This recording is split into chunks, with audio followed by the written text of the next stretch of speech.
નર્મદા જિલ્લા ખાતે તાજેતરમાં જિલ્લા ભાજપ સંગઠનના નવા માળખાની સત્તાવાર જાહેરાત કરવામાં આવી તે અનુસંધાને જિલ્લા કમલમ કાર્યાલય ખાતે પ્રથમ મહત્વપૂર્ણ બેઠક યોજાઈ હતી।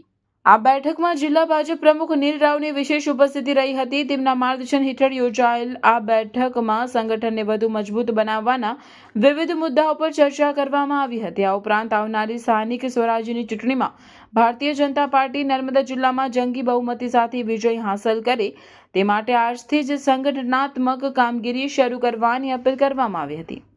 કાર્યકર્તાઓને બૂથ સ્તર સુધી સક્રિયતા વધારી ઘેર ઘેર સંપર્ક અભિયાન હાથ ધરવા સૂચના આપવામાં આવી હતી।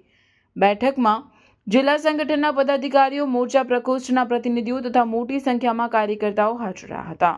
આવનારી દિવસોમાં સ્થાનિક સ્વરાજ્યની ચૂંટણી આવે, નવું તમારું સંગઠન બન્યું કઈ રીતે કામ કરશે અને હવે કોંગ્રેસે બી મીડિયામાં એન્ટ્રી મારી દીધી છે, કઈ રીતે એ લોકો સામે આપણે ભારતીય જનતા પાર્ટી મેં કીધું એમ કે સેવા ही સંગઠનના માધ્યમથી ચાલતી પાર્ટી છે। આજે આખી દુનિયાની વિશ્વની સૌથી મોટી પાર્ટી એ ભારતીય જનતા પાર્ટી છે।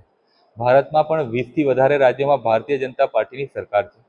નર્મદા જિલ્લાની અંદર જિલ્લા પંચાયત, તાલુકા પંચાયત, નગરપાલિકા બધાની અંદર ભારતીય જનતા પાર્ટીનું શાસન છે અને એનું એકમાત્ર કારણ છે કે પ્રજાનો પ્રેમ છે, પ્રજાનો જીતેલો વિશ્વાસ છે અને સેવાના માધ્યમથી જ્યારે સંગઠન કામ કરતું હોય ત્યારે અને નવયુવાન મહિલાઓ અને આ આખી જે જોમ જુસ્સાવાળી ટીમ છે એ બધાનો ઉત્સાહ સાથે રાત દિવસ જે પાર્ટીનું કામ કરે છે, સંગઠનનું કામ કરે છે, સેવાનું કામ કરે છે, એના કારણે આવનાર દિવસોમાં તમામ તાલુકા પંચાયત, જિલ્લા પંચાયત, નગરપાલિકાની અંદર ભારતીય જનતા પાર્ટીનો ભગવો લહેરાશે।